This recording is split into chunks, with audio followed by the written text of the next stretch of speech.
I've spent years guiding drones through desert storms, saving lives from thousands of miles away, my fingers steady on the controls while bullets rained down on the screens in front of me.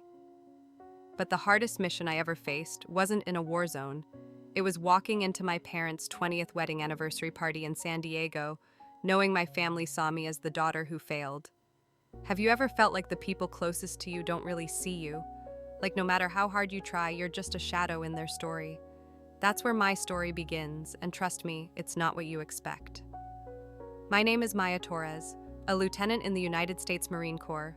I'm a drone operator, one of the best in a covert unit that runs surveillance and strike missions in places most people only read about. I've guided teams to safety in Afghanistan, pinpointed targets through smoke and chaos, and brought soldiers home to their families. But back home in the house where I grew up, I'm just Maya, the one who didn't make it as an officer. My parents, both retired Marines, raised me and my sister Sophia with iron discipline and sky-high expectations. Sophia, a rising star in the Navy, is their pride and joy. Me. They think I sit at a desk pushing papers, wasting my potential. At their anniversary party, surrounded by old war buddies and family friends, I was ready to blend into the background to survive the night without a fight. But life, as always, had other plans. Here's what you're going to see in this video. First, I'll take you inside that night, where every glance and whisper reminded me I wasn't enough. You'll feel the sting of being sidelined in your own family, the weight of words that cut deeper than they should. Then I'll show you the moment everything changed, a moment when someone saw me for who I really am, not the failure they assumed. And finally, I'll share the truth I learned about worth, about standing tall even when no one's clapping for you. This isn't just my story, it's for anyone who's ever been underestimated, anyone who's fought to be seen. Before we dive in, let me ask you something. When was the last time you felt overlooked? Maybe it was a family dinner where your voice got drowned out, or a workplace where your work went unnoticed. Drop a comment below, type "I hear you," or share where you're watching from. Knowing you're out there listening makes this feel like a conversation, not a monologue. And trust me, you'll want to stick around because what happened at that party wasn't just a family drama. It was the night I stopped hiding and started fighting for my place, not with words, but with the truth. Picture this, a warm San Diego evening, string lights, glowing over a backyard filled with laughter and clinking glasses. My parents' friends, all leathered faces and war stories, swapped tales of valor. I sat at a side table, my dress feeling too tight, my smile too practiced. In my pocket, I carried a small locator device, a relic from my last mission, where I saved a special forces team trapped in a valley. I wasn't planning to mention it, I just wanted to get through the night. But then my sister Sophia took the stage, her Navy uniform gleaming, and thanked everyone who shaped her, everyone except me. That's when I knew this wasn't just a party, it was a battlefield. And the real fight was just beginning. Let me take you back to the house where I grew up, a modest two-story in San Diego with a faded Marine Corps flag out front, and a kitchen that always smelled like my mom's adobo. That house wasn't just a home, it was a proving ground. My parents, Elena and Carlos Torres, were both Marines tough as nails, with stories of boot camp etched into their laughter. They raised me and my sister Sophia to live by one rule: honor the family name. For them, that meant discipline, sacrifice, and a career that made people stand a little straighter when you walked by. But somewhere along the way, I became the daughter who didn't measure up, the one who couldn't quite carry the Torres legacy. Have you ever felt like you were running a race no one told you the rules for? That's what it was like being me in that family. Let me explain. My parents saw the Marine Corps as a sacred calling. Dad commanded respect with his quiet intensity, Mom with her sharp wit. They expected us to follow in their footsteps, to wear the uniform with pride. Sophia, my younger sister, was their golden child. She breezed through Naval Academy training, earned her officer's bars, and now commands attention in her crisp navy whites. Everyone in our neighborhood knew her name, Sophia Torres, the future admiral. Me, I was the one who dropped out of officer training. The truth is, I didn't drop out. I was recruited for a covert drone unit, one of the most elite in the Corps, tasked with missions so sensitive I couldn't even tell my parents. But they didn't ask. They assumed I'd failed, that I'd settled for a desk job clicking buttons while Sophia sailed the seas. That assumption became a wall between us, built brick by brick over years of sideways glances and half-spoken disappointments. Here's a moment that still stings. 2 years ago, I came home for Christmas, fresh off a mission in the Middle East where I'd guided a drone through a sandstorm to locate a missing recon team. I was exhausted but proud, ready to share a piece of my world. At dinner, I started to tell Dad about it, my voice low, careful not to spill classified details. He cut me off fork in hand and said, "Sophia's leading a training op next month. Real leadership, Maya. What are you doing with those screens of yours?" The table went quiet. Sophia looked down at her plate. Mom busied herself with the rice. I swallowed the rest of my story, the pride I'd carried home dissolving like sugar in water. That night, I lay awake in my old bedroom, staring at the glow-in-the-dark stars still stuck to the ceiling, wondering why my truth wasn't enough. This is bigger than just my family. In the military, there's a pecking order. Combat roles, the ones with medals and war stories, get the glory. Drone operators like me, we're the invisible hands saving lives from darkened rooms. Our victories logged in data files, not headlines. It's not just the Corps. America loves its heroes loud and visible, the ones on recruitment posters. Women especially face this pressure to prove ourselves in ways that fit a mold, be tough, but not too tough, successful, but not too different. My parents bought into that and I paid the price. The lesson here: don't let assumptions define someone's worth. Ask questions, listen. You might be surprised by the battles they're fighting out of sight. I carried that lesson with me to my parents' anniversary party, hoping maybe this time they'd see me. But as I stepped into that backyard, the string lights casting soft shadows, I felt that old weight again. I was about to face a room full of people who'd already written my story for me. Little did I know that night would rewrite everything. Stick with me, because what happened next wasn't just a party, it was the moment the truth came crashing through. Picture a San Diego backyard glowing under a canopy of string lights, the air thick with the scent of grilled steak and jasmine. Laughter bounces off the tables where my parents' old Marine buddies swap stories of deployments long past. It's their 20th wedding anniversary, a night meant to celebrate love and legacy. But for me, Maya Torres, it feels like stepping into a spotlight that burns. I'm here, a lieutenant in the Marine Corps, a drone operator who saved lives in missions I can't talk about. Yet in this crowd of familiar faces, I'm invisible, tucked away at a side table like an afterthought. Have you ever walked into a room full of people you love, only to feel like you don't belong? That's where I was, clutching a small locator device in my pocket, a reminder of a mission that mattered even if no one here knew it. Let me set the scene. The party is in full swing, tables draped in white linen, a jazz band playing softly in the corner. My parents, Elena and Carlos, move through the crowd, all smiles and handshakes, their Marine pride practically glowing. My sister Sophia, in her Navy uniform, is the star of the night, fielding compliments like a pro. I'm at a table near the edge next to a couple of distant cousins who keep checking their phones. I'd chosen a simple Navy dress, nothing flashy, hoping to blend in. But blending in doesn't mean being seen. When a family friend, Uncle Ray, stops by, he claps my shoulder and says, "Maya, still pushing papers, huh? Your sister's out there making waves." He laughs, not meaning to hurt, but the words land like a punch. I force a smile, my fingers tightening around that locator device, the one I used to guide a drone and save a special forces team in Afghanistan. I want to tell him, but the words stick in my throat. Then comes the moment that cuts deepest. Sophia takes the stage for a toast, her voice clear and confident. She thanks Mom and Dad for their strength, their friends for their support, and the Marine Corps for shaping her path. The crowd claps, eyes shining with pride. But as she speaks, her gaze slides right over me, not a flicker of acknowledgement. It's not just that she doesn't mention me, it's that she erases me like I'm not part of the family story. Later, as I grab a glass of water, Mom chats with a guest nearby. I overhear her say, "Oh, Maya, she does something with computers, not like Sophia, our real officer." The guest nods and I feel my chest tighten, the weight of being dismissed settling in. I'm not just overlooked, I'm rewritten as someone smaller, someone who doesn't count. This isn't just about hurt feelings.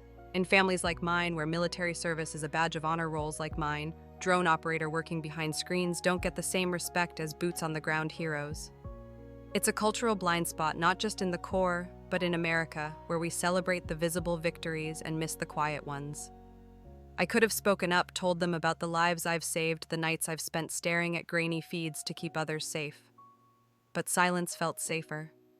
The lesson here: staying quiet to avoid conflict often costs you more than speaking out. It's a trap I fell into, letting their assumptions define me, at least for that night. But as I sat there, the music fading into the background, I felt something shift. I wasn't going to stay silent forever.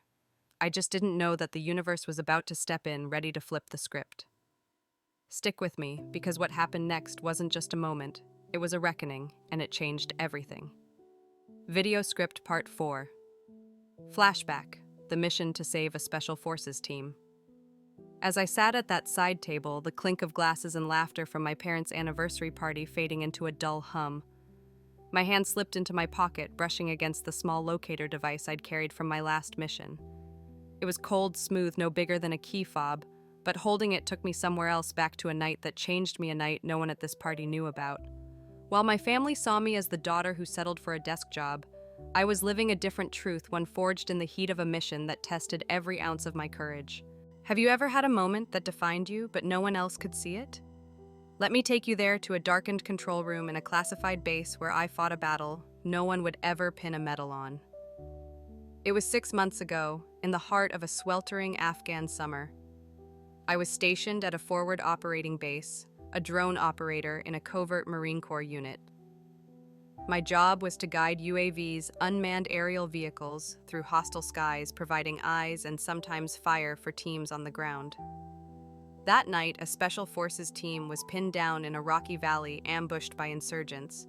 The radio crackled with their coordinates, their voices tight with urgency. "We're taking heavy fire," their team leader said. "No air support. We need eyes now."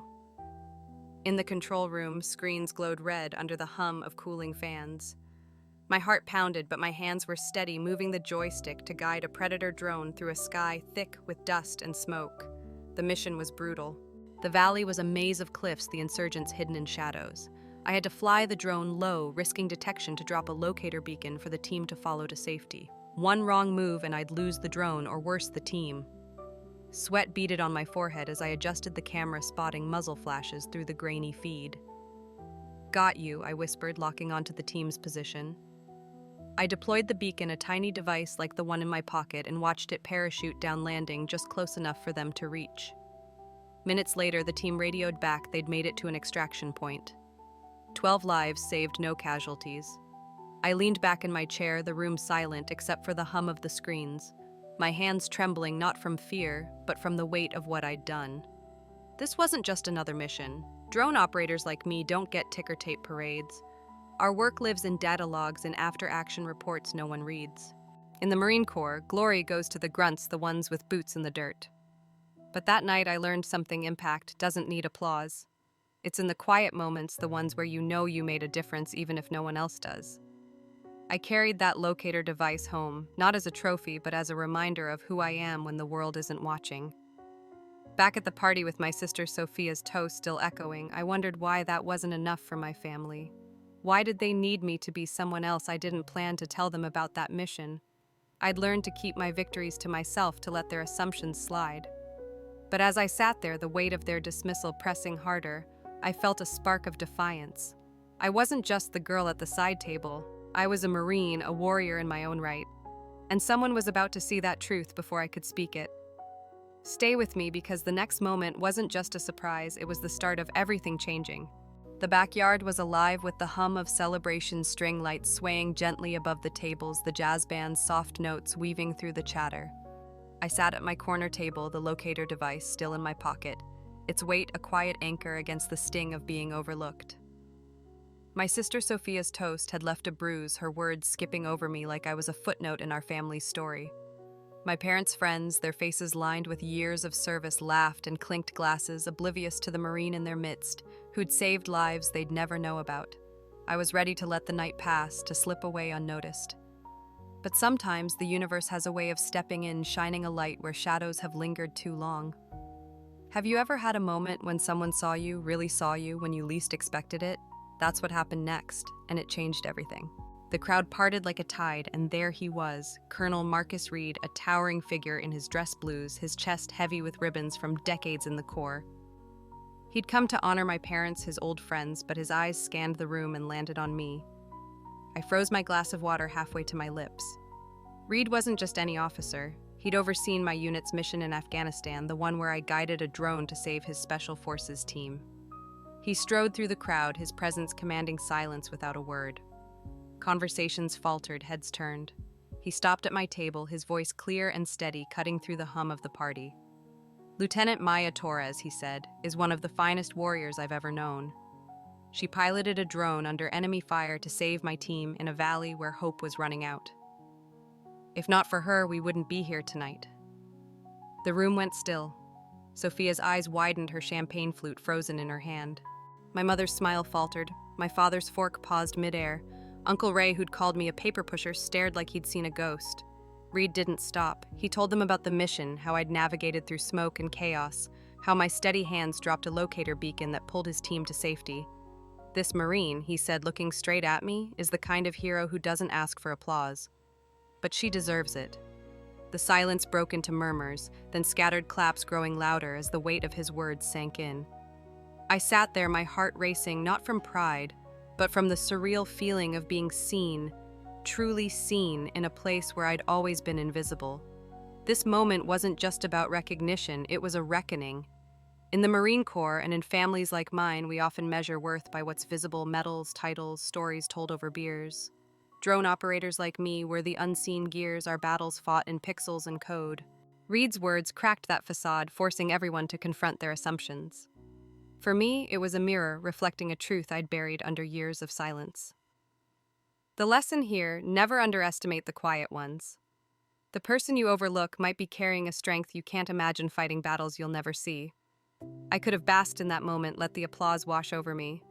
But as Reed stepped back, shaking my hand with a nod, I felt a new weight settle in. The party resumed, but the air had shifted, eyes now lingering on me with curiosity, maybe respect. I wanted to believe this was the end of being unseen, that my family would finally understand. But as I reached for my phone, a coded message from Reed lit up the screen, pulling me back to a world where the stakes were higher than hurt feelings. "Stay with me," because what came next wasn't just a challenge, it was a crisis that would test everything I stood for. The glow of string lights still danced across the backyard, but the warmth of Colonel Reed's words was fading as I sat back at my table. The applause from my parents' anniversary party now, just a memory. For the first time that night, I felt seen, like the Maya Torres, who saved lives in Afghanistan, was finally real to the people who mattered most. My sister Sophia's stunned expression, my parents' quiet glances, they hinted at a shift. But before I could process it, my phone buzzed in my pocket, a sharp vibration that pulled me back to the world I knew best.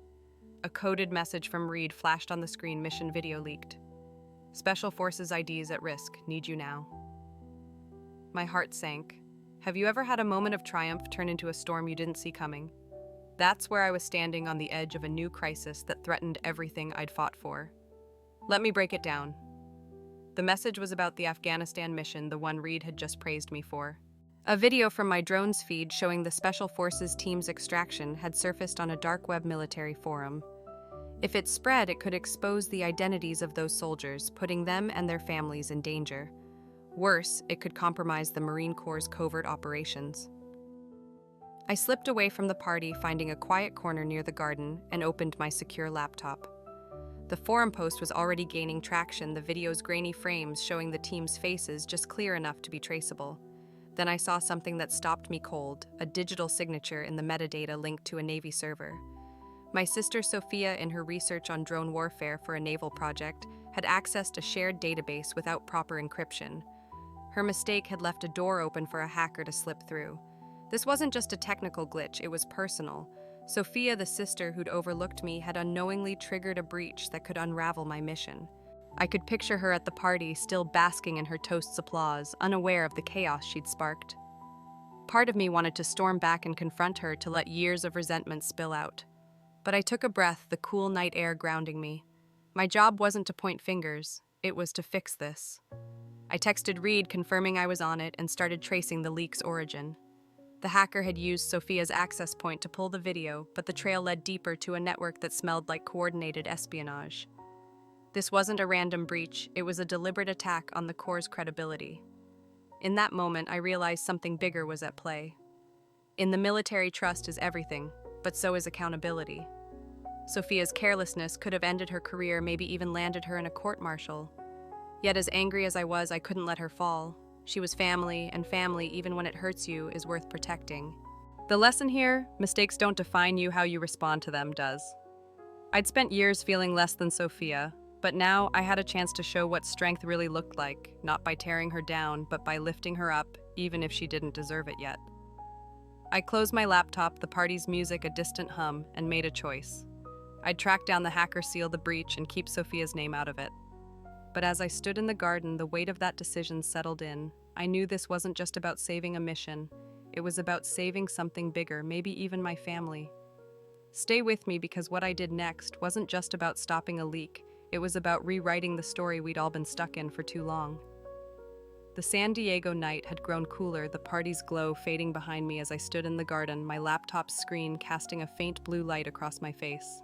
Colonel Reed's message still burned in my mind, a leaked drone video from my Afghanistan mission threatening the lives of a Special Forces team and the Marine Corps' reputation. My sister Sophia's careless access to a Navy server had opened the door for a hacker, and now it was on me to slam it shut. I could still hear the laughter from the anniversary party, my family unaware of the storm I was diving into. Have you ever had to fix someone else's mistake even when they hurt you? That's where I was choosing to act, not out of anger, but because it was who I am. A Marine, a protector, even for those who didn't see me. Let's break it down. The leak wasn't just a video, it was a weapon. If those Special Forces identities were exposed, their families could be targeted and our covert ops compromised. I connected with Reed's tech team via a secure line, my fingers flying across the keyboard as we traced the hacker's trail. The forum post was spreading, but the metadata led to a server in Eastern Europe, a hub for a network we suspected of espionage. This wasn't a lone hacker, it was a coordinated effort to discredit the Corps. I worked through the night, my coffee growing cold, analyzing code patterns while the team blocked the video's distribution. By dawn, we'd identified the source, a group trying to exploit military leaks for political gain. I sent a kill code to wipe the video from their servers, watching as the forum post vanished, the threat neutralized in under 48 hours.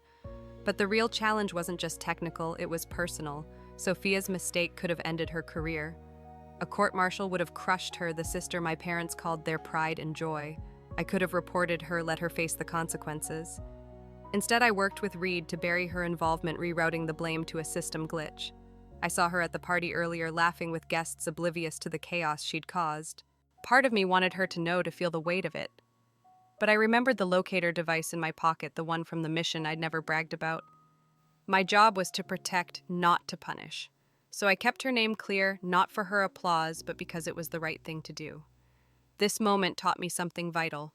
In the Marines, we talk about loyalty to country, to comrades. But loyalty to family, even when they've wronged you, is harder. It's not about erasing the hurt, it's about choosing to build something better despite it. I could have let resentment guide me, let Sophia's oversight define our story. Instead, I chose to act like the Marine, I am proving my strength in silence. The lesson here: true strength isn't in settling scores, it's in rising above them, doing what's right even when no one's watching. As I closed my laptop, the first light of dawn touching the garden, I felt a strange calm. The leak was stopped, the team was safe, and Sophia's career was intact. But I wasn't done. The party had ended, but the real work facing my family, showing them who I was, lay ahead. I'd protected Sophia from a fall, but would she ever see me as more than the sister who didn't make it? I was about to find out. Stay with me, because what happened next wasn't just a conversation. It was the moment we all had to face the truth, and it wasn't what anyone expected. The San Diego sun was dipping low, casting a warm golden hue over my parents' backyard, now quiet after the anniversary party's bustle. The string lights still hung above empty tables, their glow softer, like the calm after a storm. I'd just come off a 48-hour sprint to stop a leaked drone video, saving a Special Forces team, and my sister Sophia's career from her own mistake. Colonel Reed's praise had shifted how my family saw me, but the weight of years of being the overlooked daughter still lingered. I stood in the kitchen, the familiar scent of adobo faint in the air, waiting for a family meeting I'd called. Have you ever had to face the people you love, not to fight, but to finally be heard? That's where I was ready to speak my truth, hoping it might mend what had been broken. Here's how it unfolded. My parents.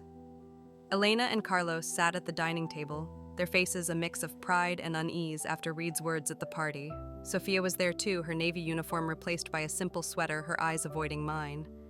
I started by telling them about the leak, not to shame Sophia, but to show what I'd done.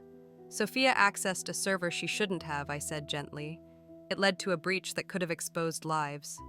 I stopped it, and I made sure her name stayed clear. Sophia's head snapped up, her lips parting in shock. "You didn't tell anyone," she whispered. I shook my head. "You're my sister. I protect my own, even when it hurts." My mother's eyes welled up. My father's hands clenched the table's edge. I went on, my voice steady but soft. "For years I've been the daughter who didn't make it. But I'm a Marine, same as you. I save lives just differently. I needed you to see that." The room grew heavy with silence, the kind that holds years of unspoken words. Sophia stood, her voice trembling. "Maya, I was wrong. I thought you weren't enough. But you saved me even after I ignored you. I'm sorry." She stepped closer, hugging me, her tears warm against my shoulder. Mom followed, her voice breaking. "We didn't know, Maya. We thought you chose an easier path. We should have asked." Dad, always the stoic one, just nodded, but his eyes held a softness I hadn't seen since I was a kid. It wasn't perfect. No grand apologies or movie-style resolutions, but it was real. We talked, really talked for the first time in years about my work, their expectations, and the gap we'd all let grow. This wasn't just about clearing the air. In military families like ours, pride can be a double-edged sword. It builds you up, but can blind you to others' paths. My parents saw Sophia's visible success, her officers' bars, her command presence, and missed mine because it didn't fit their mold. America loves its heroes bold, but heroes like drone operators working in shadows are just as vital. That night I realized healing starts with truth, not blame. The lesson here: honest conversations, even messy ones, can bridge divides that silence only deepens. You don't need to win an argument to be understood, just the courage to speak. As we sat there, the tension easing like a knot slowly untying, I felt lighter, like I'd set down a load I'd carried too long.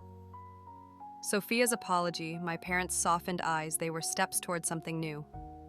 But I wasn't done leaving my mark. I had one last thing to share, something that would say more than words ever could. Stay with me, because what I did next wasn't just a gesture. It was my way of claiming my place, not just in my family, but in my own story. The San Diego evening had settled into a gentle hush, the backyard now empty, except for the faint glow of string lights swaying in the breeze. The anniversary party was over, the guests gone, but the echoes of my family's conversation lingered in the kitchen, where we'd just laid our truths bare. My sister Sophia's apology, my parents' softened eyes, they were steps toward healing, but I wasn't looking for a spotlight or a victory lap.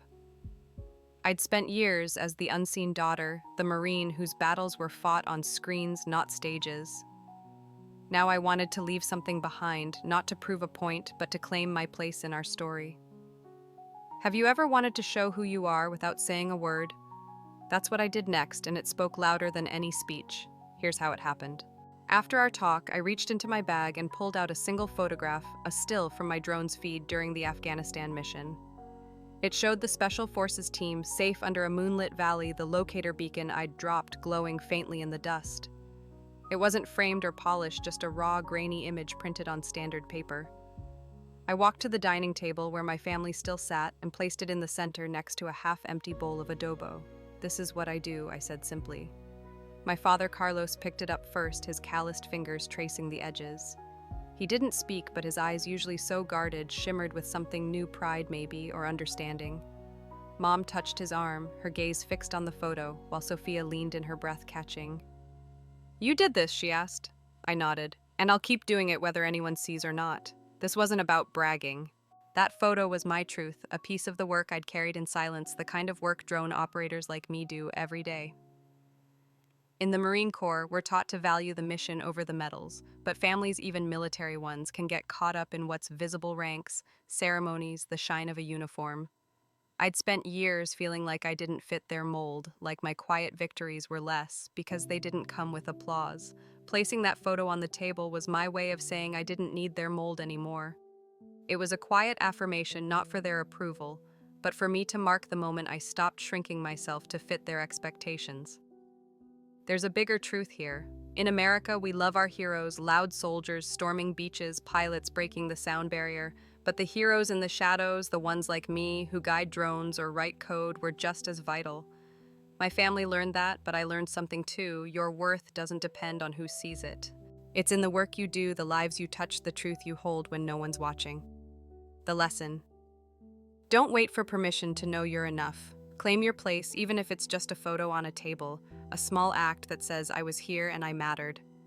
As I stepped back, watching my family absorb that image, I felt a weight lift, like I'd finally set down a burden I'd carried too long. The kitchen felt warmer, the distance between us smaller. But I wasn't done yet. There was one last thing to share, not just with them, but with you, something that ties this all together and reaches beyond my story. Stay with me, because what comes next isn't just an ending, it's an invitation to find your own way to stand tall. The San Diego kitchen was quiet now, the faint scent of adobo lingering as the last rays of evening light slipped through the window. My family sat around the dining table, the drone photo I'd left there still resting between us, a silent testament to the truth I'd carried for years. My sister Sophia's apology, my parents' newfound respect.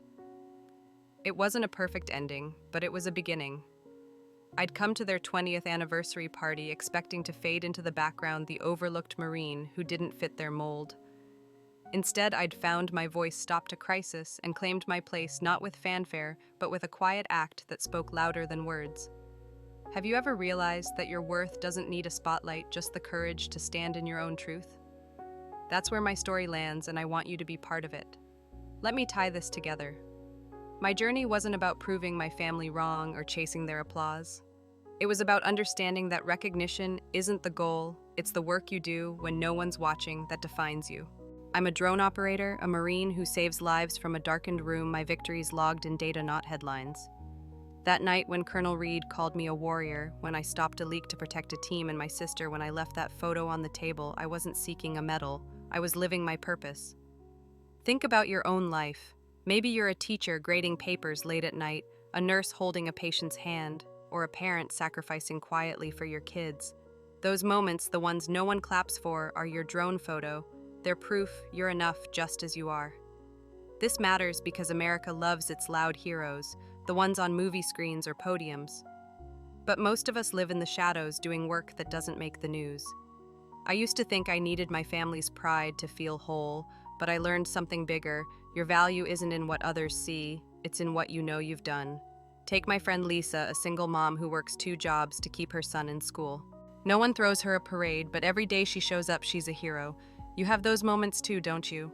The lesson here is simple. Don't wait for the world to notice you. Find your own photo, your own proof of who you are, and hold it close. It's enough. Now I want to hear from you. This story isn't just mine, it's for anyone who's ever felt unseen, underestimated, or like their work didn't matter. Have you had a moment when you were overlooked, but you knew your worth? Drop it in the comments, type, "I'm enough," or share your story. I read every single one, and trust me, knowing you're out there makes this feel like we're in this together. If this video moved, you hit that like button, share it with someone who needs to hear it, or subscribe so we can keep these stories coming. Don't let this moment pass you, might inspire someone else to find their own strength, and that's a ripple worth starting. As I walked out of that kitchen, the photo still on the table, I felt a peace I hadn't known before. My family saw me, but more importantly, I saw myself. I didn't need their spotlight or anyone's permission to be the Marine, the sister, the woman I am. You don't either. So what's your next step? What's the one thing you'll do today to claim your place, to say I'm here and I matter? Go do it. And when you do come back and tell me about it, I'll be here cheering you on, because your story, your quiet, powerful truth is worth telling. Let's keep this conversation going.